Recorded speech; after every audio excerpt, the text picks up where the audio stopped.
ಸಂವಿಧಾನಬದ್ಧ ನ್ಯಾಯಕ್ಕಾಗಿ 5 ವರ್ಷಗಳಿಂದ ಹೋರಾಟ ಮಾಡುತ್ತಿದ್ದೇವೆ. ಮೊದಲ ಅಧಿವೇಶನದಲ್ಲಿ ನಾವೇ ಮೊದಲ ಬಾರಿಗೆ ಮುತ್ತಿಗೆ ಹಾಕಿತ್ತು.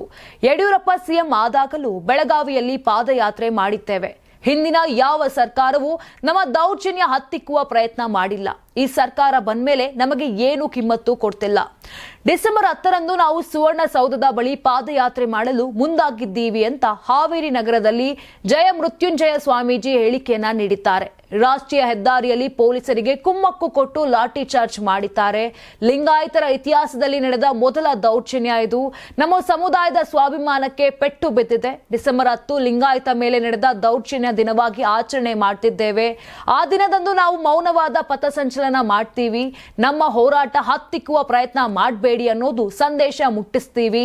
ಬೆಳಗಾವಿಯ ಗಾಂಧಿ ಭವನದಿಂದ ಸುವರ್ಣಸೌಧದವರೆಗೂ ಪಾದಯಾತ್ರೆ ಮಾಡ್ತೀವಿ ಎಂದಿದ್ದಾರೆ. ರಾಜಕಾರಣಿಗಳ ಸಹಕಾರವನ್ನು ನಾವು ಹೋರಾಟಕ್ಕೆ ಕೇಳ್ತೀವಿ. ಹೋರಾಟವನ್ನ ರಾಜಕೀಯ ಬೆಳೆಸಿಕೊಳ್ಳಲು ತಂತ್ರ ಮತ್ತು ಕುತಂತ್ರಗಳು ನಡೆಯುತ್ತಿದ್ದೇವೆ. ಇನ್ನು ಲಾಠಿ ಚಾರ್ಜ್ ಮಾಡಿದ ಪೊಲೀಸ್ ಅಧಿಕಾರಿಗಳ ಮೇಲೆ ಕ್ರಮ ಕೈಗೊಳ್ಳಬೇಕು. ಸಿಎಂ ಅವರು ಮೀಸಲಾತಿ ಕೇಳುವುದು ಸಂವಿಧಾನದ ವಿರೋಧಿ ಅನ್ನೋದು ತಪ್ಪು. ಈ ಮಾತಿನಿಂದ ನಮ್ಮ ಸಮುದಾಯಕ್ಕೆ ಬಹಳ ನೋವಾಗಿದೆ. ವಿಜಯಾನಂದ ಕಾಶಪ್ಪನವರ ಬಗ್ಗೆ ನಾನೇನು ಮಾತನಾಡಲ್ಲ. ಮುಂದಿನ ದಿನಗಳಲ್ಲಿ ಚುನಾವಣೆಯಲ್ಲಿ ತಕ್ಕ ಪಾಠ ಕಲಿಸ್ತೀವಿ ಅಂತ ಜಯ ಮೃತ್ಯುಂಜಯ ಸ್ವಾಮೀಜಿ ಹೇಳಿದ್ದಾರೆ. ನೀವು ಸಣ್ಣ ಆಗ್ಬೇಕಲ್ವಾ? ಅದು ಒಂದು ಉತ್ತಮ ಆಹಾರದಿಂದ ಸಣ್ಣ ಆಗ್ಬೇಕಲ್ವಾ? ಪ್ರತಿದಿನ ನಮ್ಮ ಜೀನಿ ಸ್ಲಿಮ್ ನ ಯೂಸ್ ಮಾಡಿ ಯಾವುದೇ ಸೈಡ್ ಎಫೆಕ್ಟ್ ಇಲ್ದಂಗೆ ನೀವು ಸಣ್ಣ ಆಗ್ತೀರಾ.